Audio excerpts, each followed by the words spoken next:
Nandita ma'am, हम internet security को खतरे से कैसे बचा सकते हैं?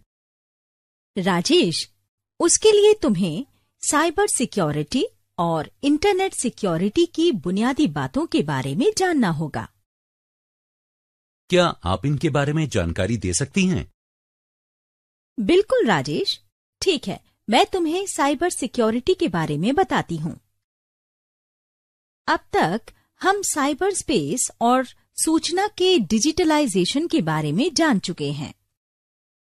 उसके बाद हमने कंप्यूटर के फायदे और इसके इंफ्रास्ट्रक्चर के विकास के बारे में जाना। बाद में फाइबर ऑप्टिक केबल्स या FOC को दुनिया के दूर दराज जगहों तक पहुंचाया गया, जिसके जरिए दुनिया के हर कोने में इंटरनेट उपलब्ध कराया जा सके। और इसके तुरंत बाद दुनिया भर में CCTVs नेटवर्क, मोबाइल या टेलीकॉम नेटवर्क्स की सेवाएं चालू हो गई थीं। दरअसल राजेश, साइबर सिक्योरिटी और सूचना की सुरक्षा की प्रकृति में काफी अंतर है। सच में? मुझे तो दोनों एक जैसे ही लगे। असल में ऐसा नहीं है। साइबर स्पेस को इसलिए बनाया गया था जिसके जरिए इंटरनेट सेवाएं दी जा सकें। उसके बाद काफी विकास हुआ और दुनिया भर में लोगों ने इसका खूब इस्तेमाल किया। दुनिया भर में लोगों के भेजे गए सूचना की सुरक्षा के लिए ही इंफॉर्मेशन सिक्योरिटी सिस्टम बनाया गया था। इंटरनेट सिक्योरिटी और साइबर सिक्योरिटी के कॉन्सेप्ट के पीछे की सच्चाई को समझने के लिए तुम्हें ये जानना होगा कि मौजूदा वक्त में सूचना का इस्तेमाल कैसे किया जाता है। मैम, इसे थोड़ा विस्तार से बताइए ना। आजकल ज्यादातर सूचना को डिजिटल तकनीक के जरिए ही जुटाया और सुरक्षित रखा जाता है। इसके लिए एक इलेक्ट्रॉनिक माध्यम का इस्तेमाल किया जाता है जिसे साइबर स्पेस कहते हैं। साइबर स्पेस को सिक्योरिटी थ्रेट से बचाने और सूचना की सुरक्षा के लिए 2 अलग प्रोग्राम्स बनाए गए थे। इनमें से एक साइबर स्पेस की सुरक्षा के लिए है और दूसरा इंफॉर्मेशन टेक्नोलॉजी की सुरक्षा के लिए। अब हम पहले साइबर सिक्योरिटी के बारे में जानते हैं। नंदिता मैम, तो साइबर सिक्योरिटी और इंफॉर्मेशन सिक्योरिटी में असली अंतर क्या है?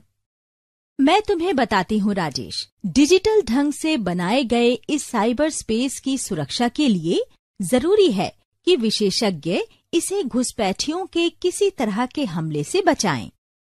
हालांकि जब दुनिया भर के लोगों और ऑर्गेनाइजेशंस की भेजी हुई सूचना की सुरक्षा की बात आती है, तो इसे बड़े सिक्योर तरीके से बचाया जाना चाहिए। इसीलिए ऐसे प्रोग्राम्स विकसित किए गए जो घुसपैठियों के हमले से सूचना को बचा सकें। हालांकि साइबर सिक्योरिटी डिजिटल दुनिया के विशेषज्ञों के लिए बड़ा मुद्दा नहीं है, पर इंफॉर्मेशन सिक्योरिटी एक बड़ा मसला है, क्योंकि इससे दुनिया में फिजिकल और डिजिटल हर तरह की सूचना की सुरक्षा का मसला जुड़ा हुआ है। तो राजेश, आगे बढ़ने से पहले हम इंफॉर्मेशन एश्योरेंस की बुनियादी बातों के बारे में जानते हैं।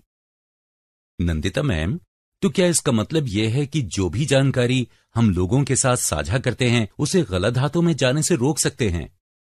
बिल्कुल राजेश, ऐसे कई प्रोसेसेस हैं जिनके जरिए हम घुसपैठियों को अपने पर्सनल डेटा में सेंध लगाने से रोक सकते हैं। तो इसका मतलब ये हुआ नंदिता मैम कि हम बिना किसी डर के निजी जानकारी इंटरनेट के जरिए अपने दोस्तों से साझा कर सकते हैं। अच्छा रुको, मैं तुम्हें इंफॉर्मेशन एश्योरेंस के बारे में बताती हूँ। इंफॉर्मेशन टेक्नोलॉजी को सुरक्षित रखने के लिए जो कदम उठाए गए हैं वो डेटा को गलत हाथों में जाने से रोकने के लिए बनाए गए हैं। उसे बनाने के लिए एक्सपर्ट्स ने कई सॉफ्टवेयर बनाए जिसमें एक्सेस कर पाना अटैकर्स के लिए भी मुश्किल है। ऐसे सॉफ्टवेयर प्रोग्राम्स बनाने के लिए एक्सपर्ट्स ने पहले इंफॉर्मेशन सिक्योरिटी की बुनियादी कॉन्सेप्ट्स का इस्तेमाल किया। उसके बाद सूचना तकनीकी से जुड़े कई प्रोग्राम्स बनाए गए जिससे इसे आसानी से समझा जा सके। फिर बात आती है सिस्टम सिक्योरिटी की।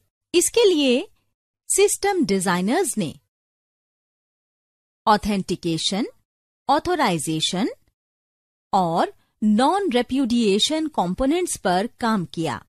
सिस्टम इन्हीं के आधार पर डिजाइन किए जाते हैं। ठीक वैसा ही बनाने के लिए एक्सपर्ट्स ने 3 कंपोनेंट्स विकसित किए जो सिस्टम के बेस के तौर पर काम कर इसे मजबूती दें। इसमें पहले का काम सुरक्षा करना है, दूसरा गोपनीयता बनाए रखने के लिए है और तीसरा अखंडता है जो पूरे नेटवर्क में अवेलेबिलिटी बनाए रखता है। ये तीनों पिलर्स एक दूसरे पर निर्भर हैं। यदि एक नीचे चला गया तो दूसरा भी फेल हो जाएगा। साइबर स्पेस डेवलपर्स ने इसका ध्यान रखा कि वे आपस में जुड़े रहें। राजेश, क्या तुम्हें पता है कि इंटरनेट की सूचना की दुनिया में ऑथेंटिकेशन कैसे करते हैं? नहीं नंदिता मैम, क्या आप समझा सकती हैं? सपोज तुम्हारे भाई या बहन ने तुम्हें एक खत भेजा, तो तुम्हें कैसे पता चलेगा कि इसे भाई या बहन ने ही भेजा है? इसे तुम या तो खत की लिखावट से पहचान सकते हो या फिर खत में लिखी किसी व्यक्तिगत जानकारी से, जिसे सिर्फ तुम्हारे परिवार के सदस्य ही जानते हैं। ठीक उसी तरह एक ईमेल या अन्य डिजिटल स्रोतों से मिले मैसेज की जांच करने के लिए एक तरीका होना चाहिए। इसीलिए ऑथेंटिकेशन के लिए अथॉरिटी प्रोग्राम्स बनाए गए हैं। हम कह सकते हैं कि ऑथेंटिकेशन एक सुरक्षा उपाय है जो एक ट्रांसमिशन, मैसेज या इसके ओरिजिनेटर की वैधता की जांच करता है, या फिर इसके जरिए ये सत्यापित किया जा सकता है कि जिसे हम कोई खास जानकारी भेज रहे हैं वो इसके लिए अधिकृत है या नहीं। सूचना के ऑथेंटिक समझ के लिए एक्सपर्ट्स ने नेट पर पैनल्स बनाए जहां एक व्यक्तिगत पहचान संख्या डालना पड़ता है। इसे ही पिन कहते हैं। इस पिन के जरिए हम बैंक्स या मर्चेंट्स से ऑनलाइन लेन देन कर सकते हैं। हालांकि डिजिटल वर्ल्ड में जब कोई ईमेल रिसीव करता है तो मैसेज ऑथेंटिकेशन के लिए वही फैक्टर्स अप्लाई नहीं होते जो इंसानों के लिए होते हैं, बल्कि ये क्रिप्टोग्राफिक सिग्नेचर्स के जरिए किया जाता है। ये एक जटिल प्रक्रिया है। नंदिता मैम, जब भी बात ईमेल ऑथेंटिकेशन की आती है तो ये प्रोसेस फेल क्यों हो जाता है? वास्तव में ये फेल नहीं होता है, पर शेयर किए गए मैसेज या जानकारी के बचाव और सुरक्षा के लिए प्रॉपर ऑथराइजेशन चाहिए। इसका मतलब ये है कि मुझे किसी भी डेटा के एक्सेस के लिए एक पहचान देनी होगी। हाँ राजेश, ये बिल्कुल बैंक के एक लॉकर रूम जैसा है। यदि तुम्हें बैंक के लॉकर रूम में जाना हो तो आइडेंटिटी ऑथेंटिकेशन की जरूरत होती है और तुम सिर्फ अपना लॉकर खोल सकते हो, किसी दूसरे का लॉकर नहीं खोल सकते। तो हम कह सकते हैं कि ऑथराइजेशन वेरिफिकेशन की एक प्रक्रिया या प्रोग्राम है जो एक्सेस दिलाने के लिए जरूरी है। जब तुम्हें अपने कंप्यूटर में लॉगिन करना हो तो क्या करते हो? इसके लिए तुम्हें यूजर नेम और पासवर्ड की जरूरत होती है। उसके बाद सिस्टम तुम्हारी दी गई जानकारी को वेरीफाई करता है। आसान शब्दों में कहें तो तुम्हारी आइडेंटिटी वेरीफाई करता है। ऑथेंटिकेशन के बाद ऑथराइजेशन का रोल आता है। तुम्हें सिर्फ उतना ही एक्सेस मिलता है जितने के लिए ऑथराइज हो। अगर तुम सिस्टम के एडमिनिस्ट्रेटर हो तो ही तुम कोई सॉफ्टवेयर इंस्टॉल या अनइंस्टॉल कर सकते हो। हालांकि यदि एक से अधिक लोग सिस्टम का इस्तेमाल कर रहे हों और तुम उनमें से एक यूजर हो तो तुम्हें ऐसे अधिकार नहीं मिलते हैं, पर तुम अपनी फाइल्स, ईमेल्स और कंप्यूटर में स्टोर्ड अन्य चीजों का एक्सेस कर पाओगे। इसके बाद नॉन रेप्यूडिएशन आता है। ये नॉन रेपुडिएशन क्या है नंदिता मैम? रेप्यूडिएशन का मतलब किसी ऐसी जानकारी का एक्सेस ब्लॉक करने से है जो किसी की पर्सनल नहीं है। तो क्या नॉन रेपुडिएशन का मतलब है कि मेरी निजी जानकारी का एक्सेस सिर्फ मुझे ही रहेगा? हाँ राजेश, इसे ऐसे समझते हैं जैसे तुम किसी को मनी ऑर्डर भेजते हो तो तुम्हें फॉर्म पर साइन करना होता है और रिसीवर को पैसे की रिसीट पर साइन करना होगा। मनी ऑर्डर नॉन रेप्यूडिएशन की तरह ही काम करता है। ना तुम ये कह सकते हो कि मैंने पैसे नहीं भेजे और ना ही रिसीवर ये दावा कर सकता है कि उसे पैसे नहीं मिले। इसी तरह नॉन रेप्यूडिएशन सिस्टम मैसेज भेजने के लिए डिजाइन किया गया है, जिसके जरिए मैसेज या ईमेल भेजने वाले और रिसीवर दोनों श्योर रहते हैं।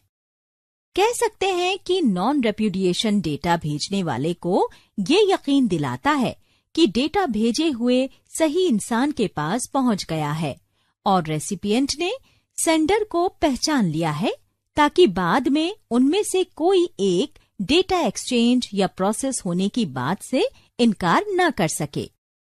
Now let's talk about the CIA, Rajesh. The CIA. What has this organization has got to do with the information security? Relax, Rajesh. By the CIA, we do not mean the Central Intelligence Agency of America. Then what does CIA means in the information security in cyberspace? Realize the factors between the difference between information security and cyber security. If you properly check, both of them depend upon three key concepts known as the CIA triad. C represents confidentiality, I represent integrity, and A represents availability. If you have to become information security professionals, you need to be dedicated to ensuring the protection of these principles in respect of systems under your responsibility. So, we need to know how to maintain these three concepts by ourselves. Sure, Rajesh. Then only your personal information will be secure and not fall into the hands of intruders. Now, let's discuss these factors one by one. अच्छा Nandita ma'am, मैं एक team के साथ काम करता हूँ, तो मैं किस तरीके से गोपनीयता भंग होने से रोक सकता हूँ? इसके लिए तुम्हें अपने पर्सनल इंफॉर्मेशन की पूरी जानकारी होनी चाहिए, जैसे कि तुम्हारा यूजर नेम और पासवर्ड, जिसके जरिए तुम कोई कमर्शियल या पर्सनल साइट ओपन कर सकते हो। इंटरनेट की पहुंच के साथ गोपनीयता शब्द हमारे दैनिक जीवन का एक जाना पहचाना टर्म बन गया है। जब भी इंफॉर्मेशन स्पेस की बात आती है तो गोपनीयता को एक विश्वास के रूप में जाना जाता है। ये बताती है कि सूचना किसी अनऑथोराइज्ड इंसान की पहुंच से दूर है या उससे कोई समझौता नहीं किया गया है। गोपनीयता का मतलब ही सूचना को छिपाना और सुरक्षा करना है। एक आसान उदाहरण के तौर पर क्रेडिट कार्ड को ही ले लेते हैं, जो आजकल बहुत इस्तेमाल किया जाता है। अगर हम अपने क्रेडिट कार्ड का पासवर्ड किसी और को दे दें और अचानक कार्ड गुम हो जाए, तो पासवर्ड जानने वाला इसका गलत इस्तेमाल कर सकता है और बिल हमें चुकाना पड़ेगा। गोपनीयता पर हमला आजकल आम बात है। ये तीसरा फैक्टर इंटेग्रिटी क्या है नंदिता मैम? दरअसल राजेश, इंफॉर्मेशन सिक्योरिटी सिस्टम में इंटेग्रिटी का मतलब डेटा की सुरक्षा से है। तो हम सूचना की इंटेग्रिटी को कैसे बचाकर रख सकते हैं? ऐसा करने के लिए तुम्हें ये श्योर करना होगा कि तुम्हारे व्यक्तिगत डेटा का एक्सेस सिर्फ तुम्हें ही है, किसी और को नहीं। इंफॉर्मेशन टेक्नोलॉजी के संदर्भ में डेटा इंटेग्रिटी से मतलब डेटा स्टोरिंग से है, ताकि कोई भी घुसपैठिया किसी के व्यक्तिगत डेटा का एक्सेस ना कर पाए। जैसे मान लो तुम अपने खाते से कुछ पैसे इंटरनेट के जरिए किसी और को भेजना चाहते हो और ट्रांजिट प्रोसेस के दौरान किसी ने डेटा में चेंज कर दिया। तुम्हें क्या लगता है, इससे उलझन के अलावा जबरदस्त नुकसान नहीं होगा? इसी वजह से ऑथेंटिकेशन, ऑथराइजेशन और नॉन रेप्यूडिएशन जैसे प्रिंसिपल्स डेवलप किए गए थे, जिससे इंटेग्रिटी सुनिश्चित की जा सके। अब जरा सोच कर देखो, कोई अटैकर ऑथेंटिकेशन सिस्टम को अगर बाईपास कर या उसे मिले एक्सेस प्रिविलेजेस के जरिए डेटा में सेंध लगा सकता है, तो तुम्हें ये भी पता होना चाहिए कि सॉफ्टवेयर की खामियों और कमियों से डेटा इंटेग्रिटी का एक्सीडेंटल लॉस हो सकता है। इससे सिस्टम में अनऑथोराइज्ड चेंजेस किए जा सकते हैं। सही कहा मैम। तमाम सिक्योरिटी ऑप्शन के बावजूद हमें इसका हमेशा ध्यान रखना है कि हमारी डेटा इंटेग्रिटी गलत हाथों में न चली जाए। बिल्कुल ठीक कहा राजेश। आपने CIA के तीसरे फैक्टर अवेलेबिलिटी के बारे में भी बताया था ना मैम? हाँ राजेश, अवेलेबिलिटी सूचना तकनीकी की दुनिया में बने रहने के लिए बेहद जरूरी है। इसका मतलब है कि अगर तुम्हें अभी किसी चीज की जरूरत है और वो सही वक्त पर ना मिले, तो बाद में उसका महत्व कम हो जाता है। सही कह रही हैं मैम, मैं भी यही सोच रहा था। सभी प्रोग्राम्स यूजर्स की सुरक्षा के लिए डिजाइन किए जाने चाहिए। हाँ राजेश, यही अवेलेबिलिटी कहलाती है। सिस्टम्स हमेशा यूजर्स के लिए उपलब्ध होने चाहिए और जरूरत के वक्त डाउन या स्लो नहीं होने चाहिए। इंफॉर्मेशन स्पेस में उपलब्धता का मतलब डेटा में एक्सेस के साथ साथ जरूरत के वक्त यूजर्स को सूचना सेवाएं मुहैया कराना है। कॉन्फिडेंशियलिटी, इंटेग्रिटी और अवेलेबिलिटी के पिलर्स ऑथेंटिकेशन, ऑथराइजेशन और नॉन रेप्यूडिएशन के सपोर्ट के बिना नहीं टिक सकते। उपलब्धता को बनाए रखने के लिए ये जानना भी जरूरी है कि साइबर क्रिमिनल्स कॉन्फिडेंशियलिटी, इंटेग्रिटी और अवेलेबिलिटी पर भी हमला कर सकते हैं। ठीक है नंदिता मैम, आगे से मैं आपसे वादा करता हूं, मैं इसे हमेशा याद रखूंगा। अच्छी बात है राजेश। अगर तुम ऐसा करोगे तो साइबर क्राइम से हमेशा बचे रहोगे। अब हम अब तक हुई बातों को रिकैप करते हैं। उनमें से किसी के बारे में जानकारी के लिए इमेज पर क्लिक करें। FOC and CCTVs, fibre optic cables या FOC को दुनिया के दूर दराज जगहों तक पहुंचाया गया, जिसके जरिए दुनिया के हर कोने में इंटरनेट उपलब्ध कराया जा सके। दुनिया भर में CCTV नेटवर्क, मोबाइल या टेलीकॉम नेटवर्क्स की सेवाएं चालू हो गई थीं।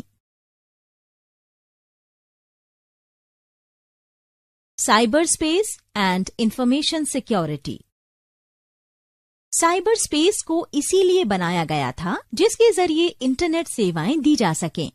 उसके बाद काफी विकास हुआ और दुनिया भर में लोगों ने इसका खूब इस्तेमाल किया। दुनिया भर में लोगों की भेजी गई सूचना की सुरक्षा के लिए ही इंफॉर्मेशन सिक्योरिटी सिस्टम बनाया गया था। इंफॉर्मेशन एश्योरेंस, सूचना तकनीकी को सुरक्षित रखने के लिए जो कदम उठाए गए हैं वो डेटा को गलत हाथों में जाने से रोकने के लिए बनाए गए हैं। उसे बनाने के लिए एक्सपर्ट्स ने कई सॉफ्टवेयर बनाए जिसमें एक्सेस कर पाना अटैकर्स के लिए भी मुश्किल है। ऑथेंटिकेशन, ऑथेंटिकेशन एक सुरक्षा उपाय है जो एक ट्रांसमिशन, मैसेज या इसके ओरिजिनेटर की वैधता की जांच करता है, या फिर इसके जरिए ये वेरीफाई किया जा सकता है कि जिसे हम कोई पर्टिकुलर इन्फॉर्मेशन भेज रहे हैं वो इसके लिए ऑथोराइज्ड है या नहीं। ऑथोराइजेशन। ऑथोराइजेशन का मतलब है कि तुम्हें सिर्फ उतनी ही चीजों का एक्सेस मिलता है जितने के लिए तुम ऑथोराइज किए गए हो। अगर तुम सिस्टम के एडमिनिस्ट्रेटर हो तो ही तुम कोई सॉफ्टवेयर इंस्टॉल या अनइंस्टॉल कर सकते हो। Non repudiation. कह सकते हैं कि नॉन रेप्यूडिएशन डेटा भेजने वाले को ये यकीन दिलाता है कि डेटा भेजे हुए सही इंसान के पास पहुंच गया है और रेसिपिएंट ने भेजने वाले को पहचान लिया है, ताकि बाद में उनमें से कोई भी एक डेटा एक्सचेंज या प्रोसेस होने की बात से इनकार न कर सके। Concept of CIA। C confidentiality को बताता है, I का मतलब इंटेग्रिटी से है, जबकि A अवेलेबिलिटी के